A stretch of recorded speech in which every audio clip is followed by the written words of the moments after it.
यदि हम सचमुच में राम के पुजारी हैं, राम के मानने वाले हैं, राम के फॉलोअर्स हैं, तो हमें कम से कम 14 दिन के लिए तो घर का त्याग करना चाहिए, आसपास के जंगलों में जाकर रहना चाहिए। सही कह रहा हूँ? समझिए इस चीज़ को। वो 14 साल जंगल में गुजार सकते हैं, अपने बाप की आज्ञा की खिलाफत नहीं किया। एक बार बोला, किस आदमी को बोला जा रहा है? मैं आदमी इसलिए बोलता हूँ भगवान राम को कि सचमुच में वो आदमी थे, लेकिन उन्होंने अपना ऐसा आदर्श जीवन जिया है कि लोग उन्हें भगवान कहने लगे। भगवत्ता जाग गई ना उनकी। जो आत्मा है, जो आत्मा आपके भीतर भी बैठी हुई है, जिसकी शक्ति और सत्ता से मैं बोल रहा हूँ, जिसकी शक्ति और सत्ता से आप सुन रहे हैं, वही आत्मा है। तो वो उसने अपनी आत्मा को जगाया और इतना उदात्त जीवन प्रस्तुत किया कि हमारे देश में ही दिवाली नहीं मनाई जाती है, मलेशिया, इंडोनेशिया, कंबोडिया, चाइना के लोग भी दिवाली मनाते हैं। और तो कहा जाए तो ऑल ओवर वर्ल्ड में अलग अलग रंग रूप से दिवाली मनाते हैं। महाराज राम, जिसे आप भगवान कहते हैं, जिनकी घर वापसी पर आप दिवाली का त्यौहार मनाते हैं, फटाके फोड़ रहे हैं, दिए जला रहे हैं, रोशनी कर रहे हैं, मिठाई बांट रहे हैं, बहुत सारे उत्सव होते हैं, हुड़दंग भी होते हैं उत्सव के नाम पर। लेकिन महाराज राम यानी भगवान रामचंद्र आपके, उनसे आपने क्या सीखा है? राजा ने कहा तो उन्होंने पूरा राज्य त्याग दिया और 14 साल के वनवास के लिए चला गया। एक धोबी जैसा आदमी ने ताना मारा तो पत्नी को त्याग दिया। कभी सोचते हैं इन चीज़ों को? जिसके नाम पर ये त्यौहार मना रहे हैं, क्या सीख रहा है हमारा देश? आज भारत देश को महाराज राम यानी मर्यादा पुरुषोत्तम भगवान राम से सीखना चाहिए। सीख कुछ भी नहीं रहा है। घर, राजपाट, ये सुख भोगने की सबसे बड़ी जगह है। बड़ा ऐश्वर्य है, बड़ा नाम धाम है, नेम फेम मनी जिसको आज की भाषा में करते हैं, वो घर से मिलता है, नेतागिरी से मिलती है, और सेलिब्रिटी या सेलिब्रेट करते हैं किसी बड़े ओहदे पर पद कर, बड़ा नाम हो जाता है, तब ये सब मिलता है। तो सबको ज़रूरत है इसकी अपने अपने लेवल पर। तो राज ही त्याग दिया अपने बाप के कहने पर, महाराज दशरथ के कहने पर, बिना कुछ प्रतिक्रिया करे चुपचाप वनवास को चले गए, राज त्याग कर दिए। दूसरा सबसे बड़ा सुख माना गया है शरीर का। वो पुरुष के लिए स्त्री है, स्त्री के लिए पुरुष है। उस आदमी ने, जिसको आप भगवान कहते हैं, एक धोबी के ताना मारने पर अपने पत्नी का त्याग कर दिया, मतलब शरीर के उस सुख को त्याग कर दिया। और जिसने त्याग का जीवन जिया है, जिसने मर्यादा का उल्लंघन नहीं किया है, मर्यादा को बचा कर रखा है। कुछ बातें हैं जिन पर लोग सवाल खड़े कर सकते हैं, लेकिन समग्र जीवन दर्शन को देखा जाए राम के, तो हम राम पर चर्चा करते करते सदगुरु कबीर साहब के राम पर भी चर्चा करेंगे। कबीर साहब ने 175 बार बीजक में राम कहा है। कोई तो बात होगी राम के अंदर जो इतनी महिमा सदगुरु कबीर साहब ने गाया है, संतों ने गाया है। वाल्मीकि रामायण लिखा महर्षि वाल्मीकि ने संस्कृत में, उसके बाद तुलसीकृत रामायण जिसे मानस कहते हैं, रामचरित मानस, वो घर घर में एक महान ग्रंथ के रूप में आज विराजमान है। उस पर रामानंद सागर ने रामायण जो बनाया तो राम को अमर कर दिया और घर घर में पहुंचा दिया। और राम की सारी कहानी हमारे देश के लोग जानते हैं, बच्चा बच्चा जानता है। लेकिन कितना बड़ा दुर्भाग्य है कि राम की घर वापसी दिवाली के त्यौहार पर, जहाँ राम का जीवन त्याग का जीवन है, उस त्याग पूर्ण जीवन के त्यौहार का नाम दिवाली है, उस पर लोग भोग में आसक्त हो गए। एक तरफ त्याग है, त्याग मतलब नियम, संयम, सदाचार, नैतिकता, वहाँ पर उसके ठीक उल्टे त्याग का शीर्षासन करता हुआ रूप क्या है? भोग है। खूब मिठाई बांट रहे हैं और धनतेरस के दिन गाड़ी मोटर खरीद रहे हैं लोग, टीवी मोबाइल खरीद रहे हैं। क्या राम ने कभी सोचा होगा कि मेरे त्याग का इस तरीके से भोग में मजाक उड़ाएंगे लोग, हमारे देश के लोग, मेरे जो अनुयायी होंगे, जो रामापंथी, रामानंदी कहते हैं हिंदू परंपरा में, राम को मानने वाले हैं, यही हिंदू लोग, कोई मुसलमान आके नहीं बोल रहा है ये सब चीज़ें। मुसलमान करे तो एक बार आप बात कर सकते हैं, सवाल पूछ सकते हैं कि आप ऐसा क्यों बोल रहे हैं, लेकिन जो लोग राम के पुजारी हैं, राम के वंशज अपने को कहते हैं, कट्टर हिंदूवादी बोलते हैं आपको, अपने आप को, और राम के कट्टर प्रशंसक हैं, राम दल, बजरंग दल जैसे कितने सारे दल बना करके राम की महिमा को जानते हैं, जीते हैं, ये लोग क्या कर रहे हैं दशहरा और दिवाली के रोज़। ये सोचने वाली बात है। आज ये सवाल अपने आप से पूछना चाहिए, पूरे देश को पूछना है अपने आप से कि दिवाली की परंपरा कहाँ गई, हमारी भारतीय संस्कृति और सभ्यता, जिसके परखच्चे उड़ा दिया है आज, और भोगों में हम चले गए हैं। सजाने के नाम पर मिट्टी के दिए जलाएं, या चाइना के झालर जलाएं, या पकवान बना बना करके खूब खा रहे हैं।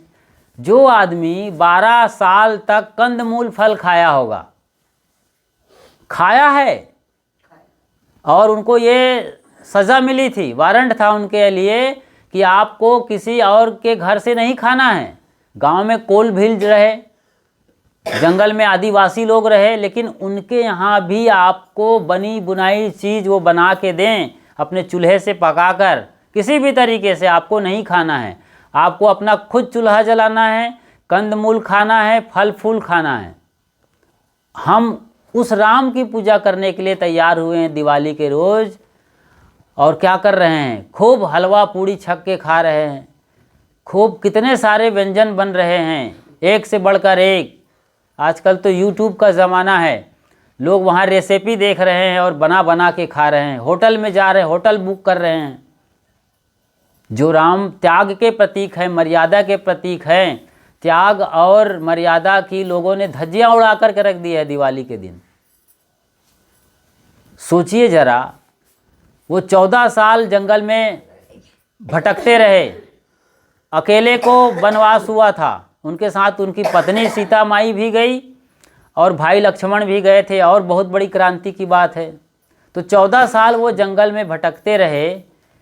यदि हम सचमुच में राम के पुजारी हैं, राम के मानने वाले हैं, राम के फॉलोअर्स हैं, तो हमें कम से कम 14 दिन के लिए तो घर का त्याग करना चाहिए, आसपास के जंगलों में जाकर रहना चाहिए। सही कह रहा हूँ? समझिए इस चीज़ को। वो 14 साल जंगल में गुजार सकते हैं, अपने बाप की आज्ञा की खिलाफत नहीं किया। एक बार बोला, किस आदमी को बोला जा रहा है? मैं आदमी इसलिए बोलता हूँ भगवान राम को कि सचमुच में वो आदमी थे, लेकिन उन्होंने अपना ऐसा आदर्श जीवन जिया है कि लोग उन्हें भगवान कहने लगे। भगवत्ता जाग गई ना, उनकी जो आत्मा है, जो आत्मा आपके भीतर भी बैठी हुई है, जिसकी शक्ति और सत्ता से मैं बोल रहा हूँ, जिसकी शक्ति और सत्ता से आप सुन रहे हैं, वही आत्मा है। तो वो उसने अपनी आत्मा को जगाया और इतना उदात्त जीवन प्रस्तुत किया कि हमारे देश में ही दिवाली नहीं मनाई जाती है। मलेशिया, इंडोनेशिया, कंबोडिया, चाइना के लोग भी दिवाली मनाते हैं, और तो कहा जाए तो ऑल ओवर वर्ल्ड में अलग अलग रंग रूप से दिवाली मनाते हैं। हिंदू ही दिवाली नहीं मनाते हैं, सिख भी दिवाली मनाते हैं, और बौद्धिस्ट भी, जैनी भी, क्योंकि उनके भी उसी दिन कुछ ऐसी चीज़ें हुई है। किसी के तीर्थंकर का जन्म हुआ है, किसी के महान बोधि धर्म और किसी और बड़े गुरु का जन्म हुआ है। तो इस तरीके से लोग अलग अलग ढंग से दिवाली, दीपावली उसको मनाते हैं। तो जो 14 साल तक भटकते रहे हों, जंगल में जूझते रहे हों खूंखार जानवरों से, और राक्षस लोग हुआ करते थे, मतलब जंगली मानव हुआ करते थे जो समझ नहीं रहे थे उनकी भाषा, तो पहले लड़ाई किए। जो ताड़का की बात आती है या और भी जो राक्षस की बात आती है, वो राक्षस रहे कि नहीं रहे वो अलग मैटर है, क्योंकि बहुत लोग कहते हैं कि वो राक्षस नहीं थे, आदिवासी मूल निवासी थे।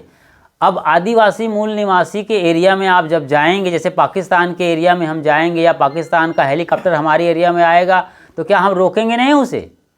चाहे वो जो भी हो, वहाँ का राष्ट्रपति भी आए, गलत तरीके से हमारे एरिया में एंट्री करेगा तो हम उस पर बात करेंगे, ब्रेक लगाएंगे, हमला भी करेंगे। तो यही वो कर रहे थे। आत्मरक्षा के लिए आदिवासी मूल निवासी उस वक्त राम से लड़े थे।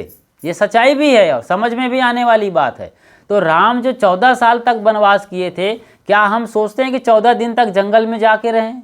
आसपास के जंगल में जाएं, तपस्या करें? अरे 4 घंटे के लिए तो जाओ जंगल में, 14 दिन के लिए भले घर लौट आओ शाम होते होते। तो 14 दिन ऐसा कर सकते हैं? अब जंगल भी इतना नहीं है, जंगली जानवर भी इतना नहीं है, सिर्फ कुछ घास फूस बची हुई है जंगल के नाम पर।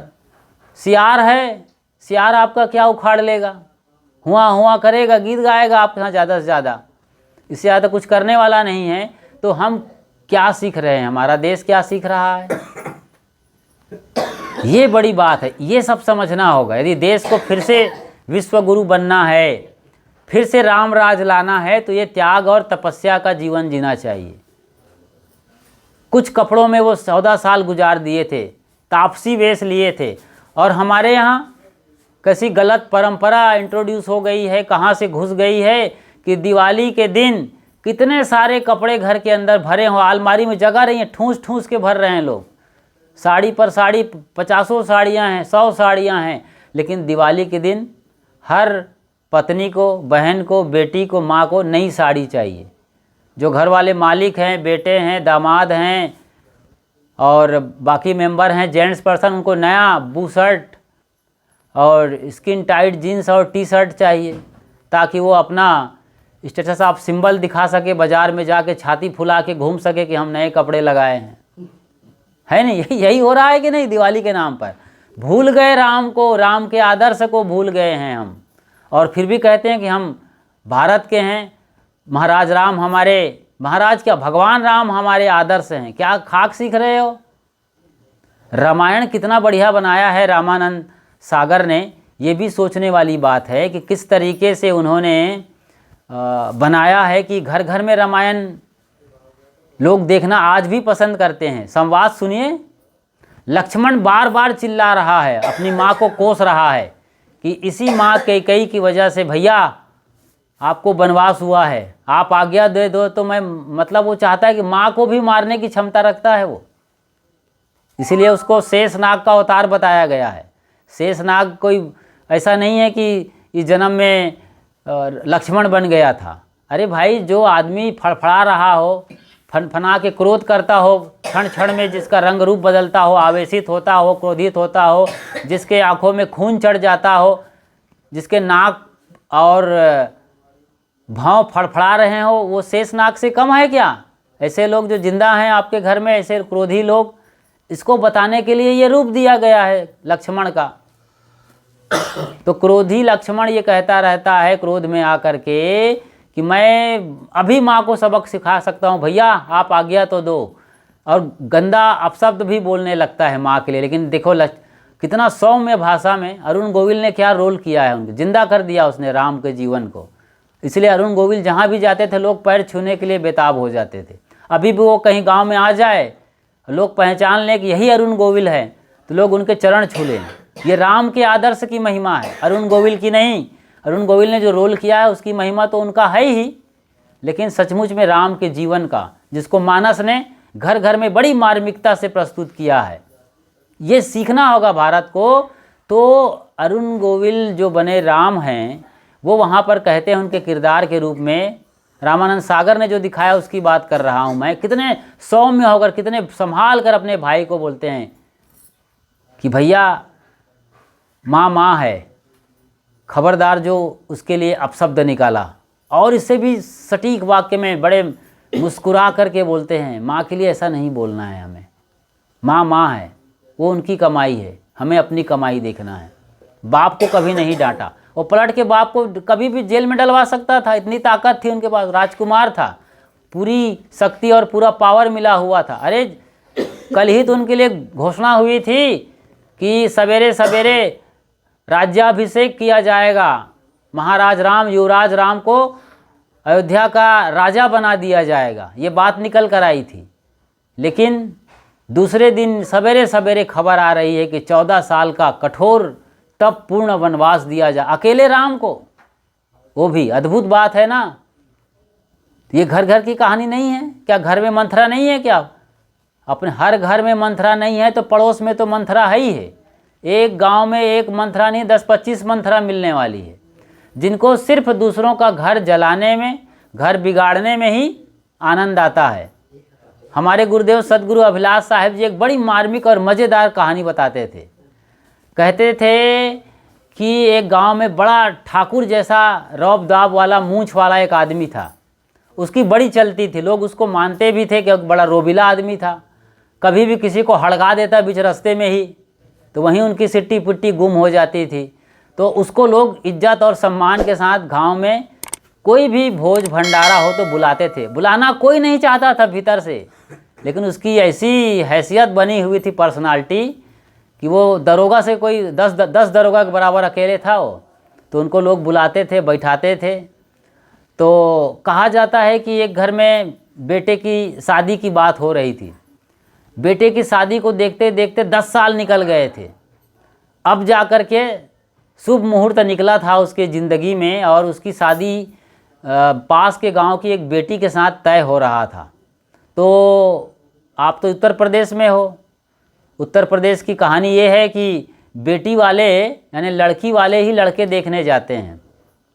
बाकी मिडिल इंडिया में जाओगे, मध्य प्रदेश, छत्तीसगढ़ और बाकी स्टेट में, तो ऐसा नहीं है। वहाँ लड़के वाले बाकायदा लड़की ढूंढते रहते हैं जब तक लड़की मिल ना जाए, बहू मिल ना जाए। ठीक है, यहाँ ऐसा होता है। यहाँ ठीक इस समय हम आगरा में बैठे हैं, और आगरा के आसपास के इलाकों में भी यही हाल है जो यूपी घर का है, कि यहाँ लड़की वाले ही लड़का ढूंढने जाते हैं। तो वो बरदेखुआ लोग आए थे और घर में लोग बैठे हुए थे, महफिल सजी हुई थी, बरदेखुआ यानी लड़की वाले सब बैठे हुए थे, बातचीत हो रही थी। अब फाइनल होने वाला था कि अमुक तारीख को बारात निकलेगी, बारात जाएगी और दुल्हन को इस दिन लाना है। वो तिलक समझ लीजिए, तिलक चल रहा था, फाइनल डिसीजन होने वाला था लड़की लड़का का। इसी बीच आखिरी 10 मिनट में वो शख्स आ गया, गांव का चौधरी। लोगों ने उसका नाम बिगाड़ानंद रख दिया था, है ना। वो आए तो काम बिगड़ जाए, इसमें कोई आश्चर्य नहीं है। काम ना बिगड़े तो आश्चर्य है। तो वो आखिरी 10 मिनट में आ गए। समझ लिए कि आखिरी का 10 ओवर है, डू और डाई का मामला चल रहा है, 1 ओवर में 6 रन चाहिए। इसी समय वो पहुंच गए और ऐसा कुछ बोला कि पूरे घर को उसने नो बॉल करार दे दिया, है ना। कहने का मतलब ये हुआ कि अब लड़का को बोला, भाई देखो ये आ गए हैं। उसके बाप ने बोला कि लड़का को, भैया ये 500 का नोट लो और चौधरी साहब के चरणों में रखकर बंदगी कर लो। अब वो सोचा कि भाई 500 का नोट मिलेगा तो चौधरी साहब थोड़ा अच्छा ही आशीर्वाद देगा, भला काम बन जाएगा, क्योंकि आखिरी फाइनल डेट हो रहा था ना, आखिरी पल चल रहा था। तो चौधरी साहब के पास लड़का गया जो दुल्हा बनने के लिए पिछले 10 साल से तरस रहा था। आज उसकी ज़िंदगी का असली फैसला होने वाला था। तो जैसे ही झुकाओ चौधरी साहब के पैर पर, उसका गोड़ लगा, पैर लगा, सरेंडर हुआ, माथा नवा करके 500 रख के नोट बोला कि बाबूजी आपका आशीर्वाद चाहिए, और आपका आशीर्वाद मिल जाए तो हमारा कल्याण हो जाए। तो अब वो जिसको बिगाड़ानंद के नाम से पूरा एरिया और गांव वाले जानते हैं, उसने क्या आशीर्वाद दिया, जुग जुग जियो बेटा और तुम्हारी मिर्गी जल्दी ठीक हो जाए, है ना। जब मिर्गी का नाम सुना तो सबके होश उड़ गए। वो बरदेखुआ जो आए थे लड़की वाले, हालत ख़राब, अरे इसको तो मिर्गी आती है, मतलब सारा कुछ खेल बिगाड़। उसको मिर्गी विर्गी कुछ नहीं आती थी, लेकिन खेल बिगाड़ दिया उसने। तो यही है, ऐसे ही लोग, कुछ लोग होते हैं जो सारा घर का काम बिगाड़ते रहते हैं। ये इसको कहते हैं बिगाड़ानंद। ऐसे लोग सब जगह मिल जाएंगे, बिगाड़ानंद जिस किस्म के मंथरा हर घर में, हर गांव में मिल जाएगी। तो हम चर्चा कर रहे थे दिवाली पर, जो जिस तरीके से लाइटिंग की जाती है, फिर इतना बड़ा ब्लास्टिंग चल रही है।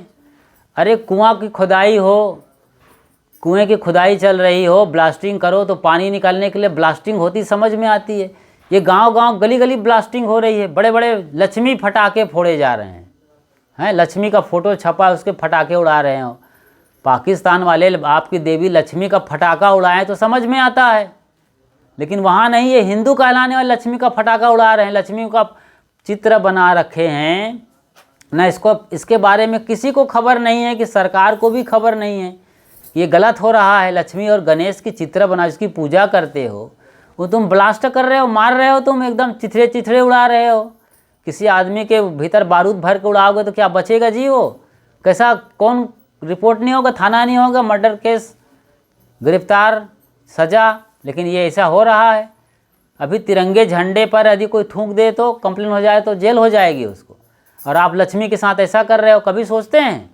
ये चीज़ आज देश को सोचना है, समझना है। जब इस तरीके से आप सोचते हो, समझते हो अपने जीवन को, तब सही नक्शा निकल के आता है। तो इतना धुआं, मतलब राम भगवान कोई करोड़ रुपए लेकर के, कार लेकर के, मशीन गन लेकर के, सेफ्टी जोन में रह करके 14 साल नहीं बिताए थे। एक गरीब की तरीके से, भिखारी की तरीके से, सन्यासी फकीर की तरीके से तप करते हुए, तपश्चर्या करते हुए, चाहे भाई लक्ष्मण भी थे, पत्नी भी साथ में थी, उसके बावजूद तपस्वी रूप धारण करके नियम संयम से अपना जीवन गुजार के आ रहे थे। और आप यहाँ बढ़िया से बढ़िया मखमल और मलमल के कपड़े दिवाली के दिन सिलाते हो, सूट बूट और बढ़िया महंगी साड़ियाँ 1000-5000 की लगा के, लक दक लिपस्टिक पोत करके, चेहरे पर पाउडर मेकअप करके 1 किलो का, ये सब कर रहे हैं और स्वागत कर रहे हैं बम फटाका फोड़ करके। किसका? जो सन्यास त्यागी तपस्वी भगवान राम का, महात्मा राम जिसको कहना चाहिए, जिस तरीके से जी कर वो आए हैं। इतने धुआं से पूरा गर्दा गुब्बारा उड़ा दिए हैं। हजारों रुपए नहीं, करोड़ों रुपए, अनगिनत रुपए एक दिन में, कुछ घंटों में हमारा देश फूंक देता है। आपके बच्चों को नहीं बताना चाहिए गलत हो रहा है। अरे ज़्यादा हो तो तेल वाला पीपा रहता है ना, वही दे दो बच्चों, यही पीटो। आज नगाड़ा बजाओ, तुम ढोल बजाओ कि राम आए हैं, गाओ गीत बढ़िया बढ़िया, भजन गाओ, और वही ठोको। नगाड़ा है तो नगाड़ा कुछ और बाजा गा उसको, नहीं तो वही तेल का पीपा वही ठोको, 3 टप्पर बजा के उत्सव मनाओ। ये धुआं उड़ा करके, जहर उड़ा करके, कितने बड़े खतरनाक उसमें केमिकल कार्बन होते हैं। वो पूरा खतरनाक चीज़ों में पूरा शहर सड़ता रहता है, गंधा जाता है कई दिनों तक के लिए, पूरा कचरा फैल जाता है। और खा खा के ये सब चीज़ें, मिठाई के नाम पर जहर। इतना दूध कहाँ पैदा हो रहा है, उतने कितना दूध पैदा हो, कितना खोआ, कितनी मिठाई बन रही है। सब प्लास्टिक के चावल आ गए, पता है कि नहीं आप लोगों को? खाकर भी नहीं जान पाओगे कि प्लास्टिक का चावल है। उस ज़माने में जी रहे हैं। ये सब केमिकल वाला दूध, केमिकल की मिठाई, कितने छापे पड़ते हैं त्योहारों के दिनों में। आपके यहीं जहाँ हम बैठे हैं, ये ब्रजमंडल, आगरा, गोकुल, मथुरा, बरसाना, वृंदावन में इतने सारे दूध कहाँ से आ जाएंगे? सब केमिकल वाले। कितने दुकानों में सब पकड़ा जाता है, चोर बाजारियाँ और काला बाजारियाँ, और उसके बावजूद आप खा रहे हो। अरे घर में मिठाई बनाओ आप लोग, सही दूध लाओ, एक एक थोड़ा थोड़ा बना लो, 1 पाव भी खोआ बना के बांट लो तो समझ में आता है।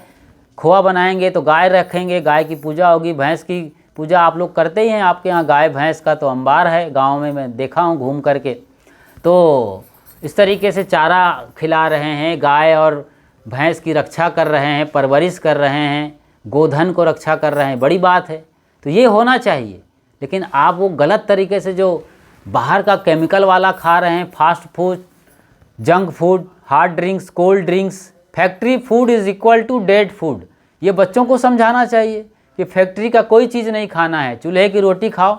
और जब से हम तो आपके गांव में आए हैं, पिछले 2-3 दिनों से बढ़िया चूल्हे की रोटी मिल रही है हमको, बाजरे की रोटी मिल रही है, और बढ़िया पत्तीदार सब्जियां मिल रही है, मूली की, पालक की, मेथी भी खाए हम, सिंघाड़ा मिल रहा है। कितना मतलब दिया है सिंघाड़ा, इतना बेहतरीन चीज़ है, हरा हरा सिंघाड़ा खाओ।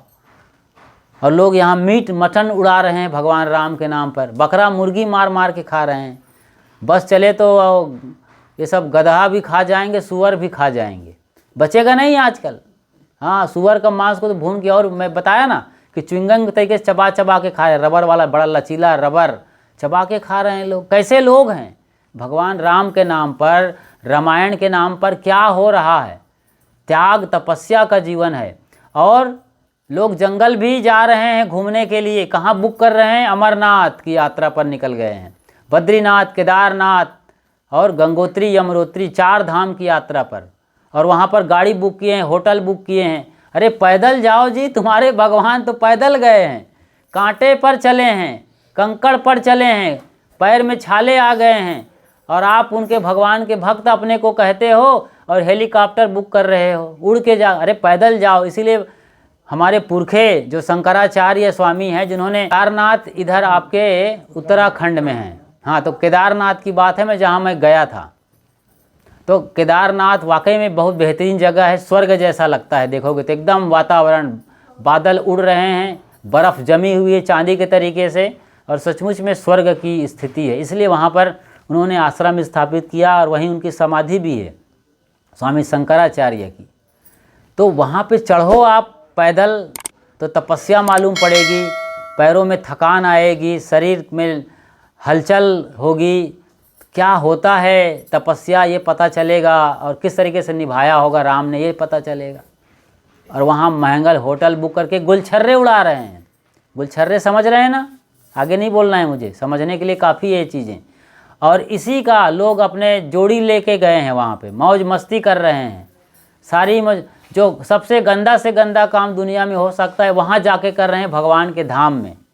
इसीलिए आज से कोई 10, 12, 15 साल के अंदर आपने देखा वहाँ पर जो भयंकर तबाही मची थी केदारनाथ में, सब लोग बह गए, है ना, गिनती नहीं है वहाँ कितने सैकड़ों लोग गए हुए थे, सब पत्तों की तरह बह करके मर गए, वहीं सब जमी दोज हो गए। मैंने नीचे होटल वालों से बात किया, वो रिकॉर्डिंग मेरे पास अभी भी रखी हुई है कि किस तरीके से लोगों ने देखा था हाहाकार मचते हुए। पानी में, रेला में बह रहे हैं लोग, जो मौज मस्ती कर रहे थे, गंदा गंदा काम कर रहे थे, सब बह गए। तो कोई कुदरत भी तो देख रहा है, उसकी भी तो आँख है। अरे कर्म फल सिद्धांत यूँ ही नहीं बना है।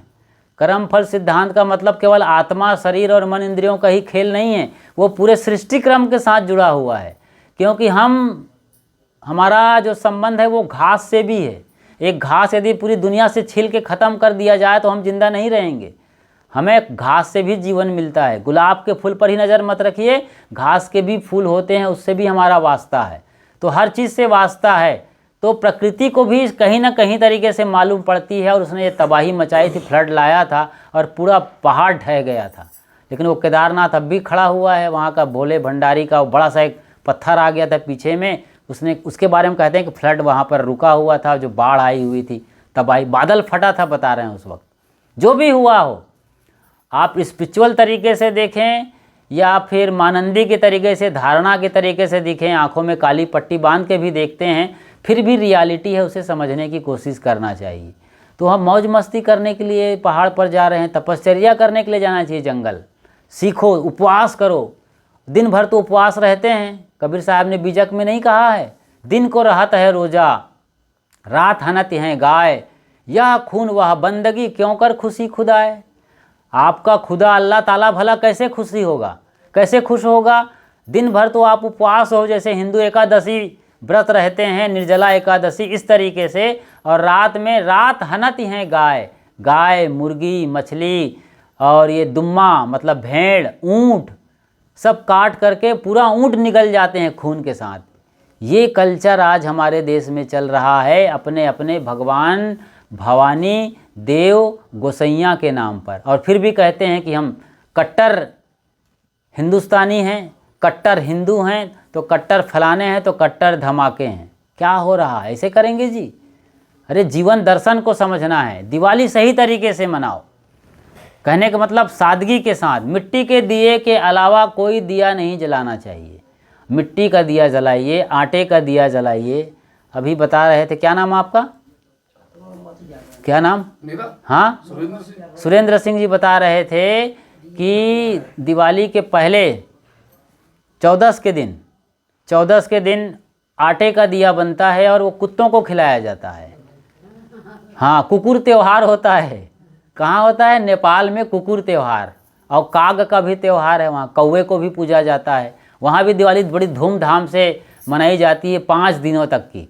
मतलब धनतेरस से शुरू होती है दिवाली, कि उसके पहले धनतेरस से शुरू होती है और कहाँ तक चलती है, भैया दूज तक जमकर दिवाली मनाते हैं। वहाँ तो संपूर्ण हिंदू राष्ट्र है नेपाल तो इस तरीके से दिवाली आप मनाइए। कौवे की पूजा हो, कुत्ते की पूजा हो, पशु परिंदों की पूजा हो। छत्तीसगढ़ का नाम सुना है? छत्तीसगढ़ के धरती में आप जाएंगे तो हर घर में उस दिन, दिवाली के दिन, जो माई दिवाली कहलाती है, लक्ष्मी पूजन के दिन, लक्ष्मी मतलब जानते हैं, गाय को भी लक्ष्मी कहा गया है। तो वहाँ गाय भी, भैंस भी, पाड़ा, पाड़ी, बछिया, बछरू सबको खोल देते हैं रस्सी, और खाट पर, एक बड़ी खाट, आप समझ रहे हैं ना, खाट पर पल्ली बिछा करके, बारदाना बिछा करके उसमें चावल, दाल, बड़ा, पूड़ी, हलवा सब मिक्स कर देते हैं, और कुम्हड़े की सब्जी बनती है उस दिन खट्टा में, वो सब मिक्स कर देते हैं, और एक और होता है अरबी की सब्जी। ये सारा मिला करके गायों को खिलाया जाता है बड़े शौक़ से। पूरा घर घर का जितने जानवर पूरा खा रहे हैं, उसमें बच्चे भी खा रहे हैं, आदमी भी उसमें खा रहे हैं। एक मज़ा है, वो एक उत्सव है, समर्पण है हमारे अपने पालतू पशुओं के प्रति। हम कृतज्ञता ज्ञापित कर रहे हैं। वैसे तो रोज़ खिलाते हैं खिलाने वाले। चींटी को लोग, मैंने देखा है कि आटा खिला रहे हैं, चीनी डाल रहे हैं चींटियों को। ये तो हमारे भारत की परंपरा है कि यहाँ पर हर जीव जंतु में भगवान देखा गया है, परमात्मा देखा गया है, साक्षात्कार किया गया है, क्योंकि सब में वही बसता है। कबीर साहब ने भी बोला है, राम रमे ते कुकरी के पूता। राम तो कुतरी मतलब एक कुकुर, और कुकरी उसका जो फेमिनाइन जेंडर, कुकुर क्या जेंडर हो गया, वो पुरलिंग हो गया, स्त्रीलिंग में कुकरी, कुकुर से कुकरी बना है। तो कुतिया के पिल्ले में राम रमे ते कुकरी के पीला, हाँ साहब ने बोला है अपनी भाषा में। तो कुत्ते के पिल्ले में भी राम बसता है, वही राम जो रावण के अंदर भी था। राम, कबीर साहब का राम क्या था, न सिर्फ राम के अंदर था बल्कि कुत्ते के पिल्ले में भी है, और रावण के अंदर भी वही राम था। वही राम जो मेरे भीतर से बोल रहा है और आपके भीतर से सुन रहा है, ये कबीर का राम है। इसीलिए सदगुरु कबीर साहब ने 175 बार बीजक में राम कहा है और आत्म राम को कहा है। क्योंकि सदगुरु कबीर साहब की राम की यदि बात करें तो राम साहब ने कहा है कि दशरथ सुत तिहु लोक ही जाना, दशरथ सुत तिहु लोक ही जाना, राम नाम का मर्म है आना। लेकिन मेरे राम का मर्म आना है। दशरथ नंदन श्री राम को तो सब जानते हैं, लेकिन मेरा राम कौन है? यही राम रमे ते कुकरी के पूता। राम ही राम पुकारते जिभ्या परिगौ रंस, सुधा जल पीवे नहीं खोद पीवन की हंस। साहब कहते हैं राम ही राम पुकारते पुकारते जीभ में गट्ठे पड़ गए हैं, गांठ पड़ गई है जीभ में, राम नहीं मिलते हैं। अरे राम पुकारने से यदि राम मिल गया होता या राम नाम से तरन तारण होता तो दशरथ को क्यों नहीं तार पाया उनका बेटा राम? ये सवाल पूछिए आप अपने आप से। दशरथ तो खुद राम राम राम राम करते करते अपना प्राण त्याग दिए, अपना बाप को वो तार नहीं पाए तो आपको कैसे तारेगा? कोई भगवान किसी को नहीं तारता है, फिर कौन तारता है? सवाल खड़ा हो जाता है, कौन तारेगा? फिर आपका कर्म तारेगा। अच्छा कर्म करना होगा, वही तो मैं बता रहा हूँ पिछले आधे घंटे से कि आप अच्छा कर्म करिए, अच्छा खाना सीखिए, अच्छा पीना सीखिए, अच्छा बोलना सीखिए, अच्छा बताना सीखिए। मतलब सारा व्यवहार आपका अच्छाइयों से भरा हुआ हो। अच्छा बीज बोएंगे तो अच्छी फसल काटेंगे। जो व्यवहार, भाषा, बोली हम दूसरों की ज़िंदगी में बोते हैं उसकी फसल अपनी ज़िंदगी में काटते हैं। जैसा बोएंगे, बोया पेड़ बबूल का तो आम कहाँ से खाए। कबीर कमाई आपनी निष्फल कबहु न जाए, और बोया पेड़ बबूल का तो आम कहाँ से खाए। बहुत सारी बातें हैं, तो सार बात है। अब हम समापन की ओर हैं। आपको समझना और जानना है इस दिवाली कैसे मनाना है। एकदम सादगी से दिया जलाइए, मिट्टी का जलाइए। मिट्टी का दिया जानते हैं, हमारा शरीर मिट्टी का है, इसमें सांसों की बाती लगी हुई है और आत्मा रूपी प्रकाश इससे निकल रहा है। सांस रूपी ये तेल चढ़ चढ़ करके बाती से चूक रहा है। एक दिन ये बाती से वही चेतना निकल जाएगी। आग की रोशनी जो जल रही है, यहाँ गर्मी दे रहा है, वही चेतना, वही आत्मा, वही परमात्मा है। आत्मा जब मन इंद्रियों में गिरफ्त है तो आत्मा है, वही आत्मा जब मन इंद्रियों के गिरफ्त से बाहर निकलकर सबके भले के लिए सोचता है, उसी को परमात्मा कहा जाता है। गंदा काम करता है या दुष्ट काम को दुष्ट आत्मा कहते हैं, जहर वाला काम करता है तो विश्वात्मा विश्व आत्मा कहते हैं, पाप आत्मा पापी काम का पाप आत्मा है।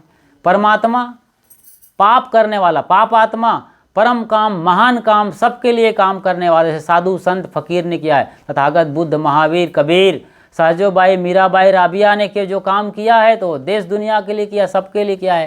ये लोग महात्मा हो गए, परमात्मा हो गए हमारे लिए। ऐसे ही सारे भगवान की कहानी आप समझ सकते हैं।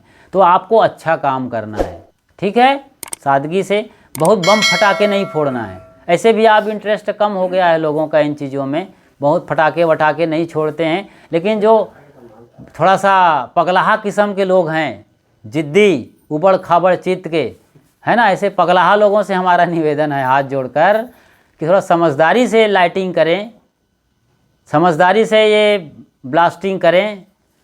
मतलब घर बेच करके दिवाला निकाल के हो रहा है, ये दिवाला निकाल करके दिवाली मना रहे हैं। दिवाला निकला हुआ है, ठिकाना नहीं है घर में, लेकिन दिवाली का जुनून ऐसा समाया हुआ है, दिवाली का शौक़ ऐसा चर्राया हुआ है कि लोग घर फूंक तमाशा देखना चाहते हैं। ये क्या तमाशा हुई भाई? ये कौन सा जीवन दर्शन, कहाँ से कौन किसने बता दिया आपको कि घर को फूंक करके तमाशा देखो? ऐसा काम नहीं करना है। सही ढंग से खाओ पियो, जो देसी चीज़ है वो खाना पीना जारी रखो आप। चूल्हे की रोटी, सिलबट्टे की चटनी और भोजन में छाछ बराबर लीजिए आप लोग। हेल्थ बहुत बिगड़ रहा है लोगों का। पैसा तो अनाप शनाप हर आदमी कमा रहा है, कुछ लोग अच्छे तरीके से कमा रहे हैं, कुछ लोग अनाप शनाप कमा रहे हैं, लेकिन खाने पीने का ढंग ढर्रा जो टीवी संस्कृति और पाश्चात्य संस्कृति ने बिगाड़ कर कबाड़ा कर दिया है, इसके चलते सारा पैसा डॉक्टर लोग खा रहे हैं। आप कचरा खा रहे हो बाहर का सामान ला ला करके।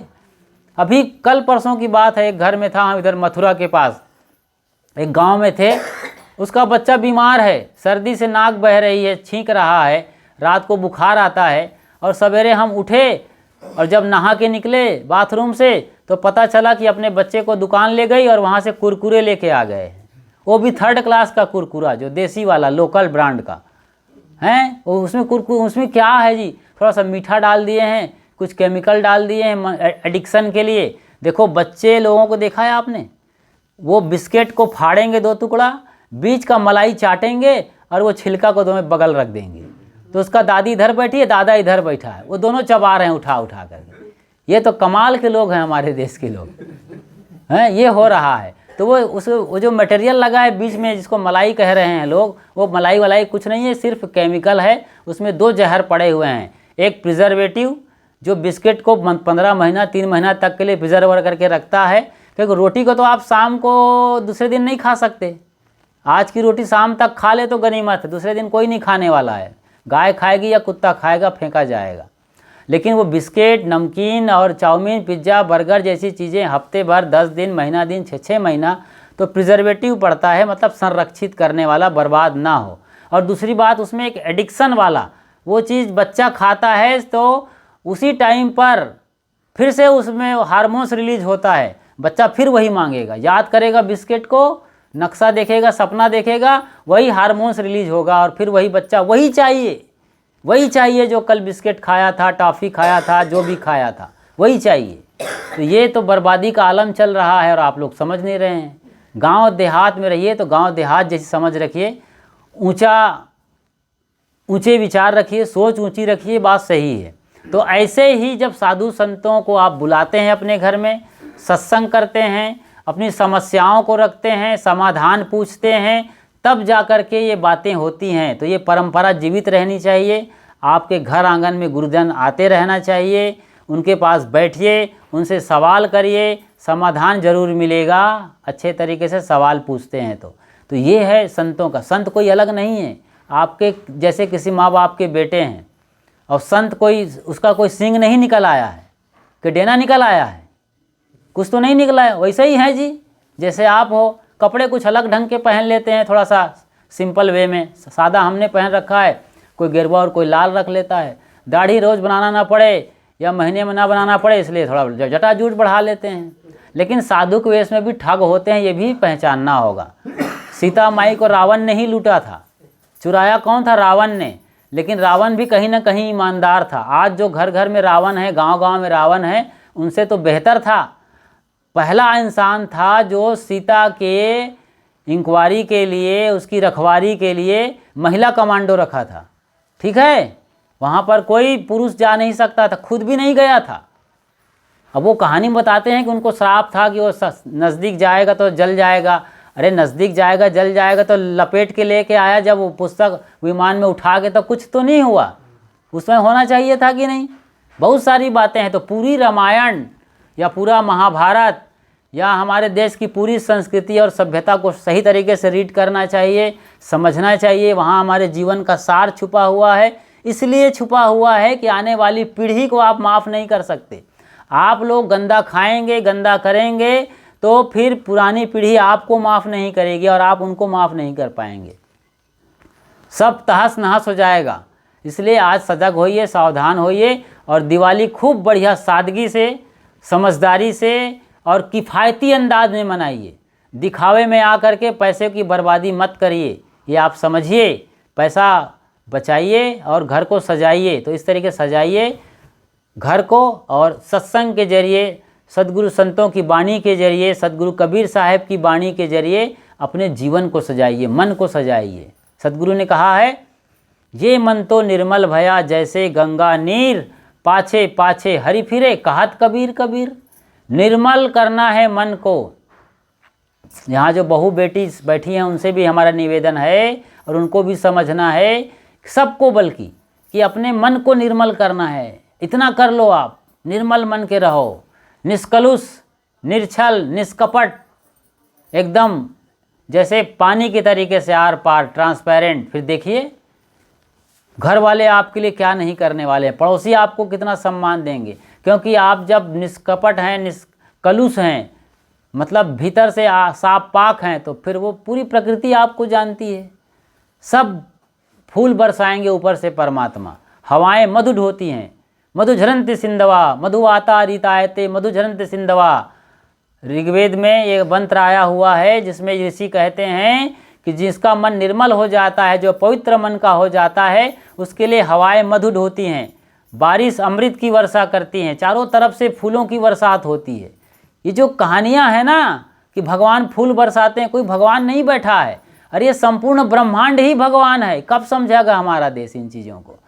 हम किसी धनुर्धारी, चक्रधारी, त्रिशूलधारी के पीछे चले जाते हैं। अरे ऐसा कोई परमात्मा थोड़ी है कहीं बैठा है आसमान में, त्रिशूलधारी, चक्रधारी और धनुषधारी।